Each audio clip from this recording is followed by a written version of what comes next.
quelques décennies, les paysages de la Matésine ont changé. La forêt gagne du terrain sur les surfaces agricoles. Il y a 60 ans, là, il n'y avait quasiment pas d'arbres, hein, toute la partie là. Et quand on voit dans l'état que c'est maintenant, c'est devenu une forêt. Hein.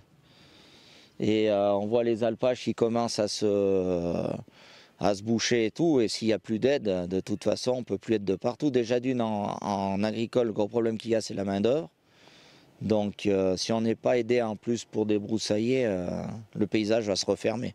Les prairies permanentes abritent une flore et une faune importantes qui se développent dans des milieux ouverts. Le maintien de l'élevage extensif sur ces espaces permet de préserver la biodiversité à condition que les agriculteurs adoptent des pratiques adaptées. On y est né, on a envie d'y vivre, on a envie d'y rester, quoi.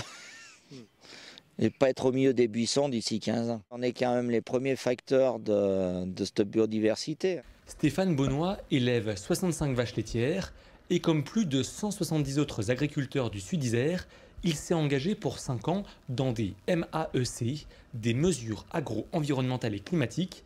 Il est indemnisé par des fonds nationaux et européens pour ses bonnes pratiques. Les charges montent, puis les primes PAC ont tendance à diminuer, donc ça nous fait un surplus ça nous permet de faire un surplus avec les MAEC. Stéphane Bonnoy a signé 2 engagements. Le premier pour débroussailler cette parcelle de 2,5 hectares pour empêcher les buissons de pousser. Ça, c'est un engin qu'on appelle pour faire des refus. Donc c'est des petits buissons qui ont 2 ans et donc ça fait partie c'est pour l'entretien, quoi. Après pour les parcelles bien plus boisées avec des résineux bien plus gros, on a un autre type d'outil à chaîne qui décortique vraiment les gros buissons. Le deuxième contrat concerne les fleurs à protéger dans les prairies naturelles qui sont notamment bénéfiques aux insectes pollinisateurs. Ça, un foin, ça on en a aussi. C'est une gestion qu'il y a à avoir, quoi. Pas faire de surpâturage, pas faire piétiner les parcelles toujours au même endroit pour essayer d'entretenir ces espèces de fleurs. Les agriculteurs sont accompagnés par le département qui pilote et anime la démarche sur le Grand Sud-Isère avec les acteurs locaux.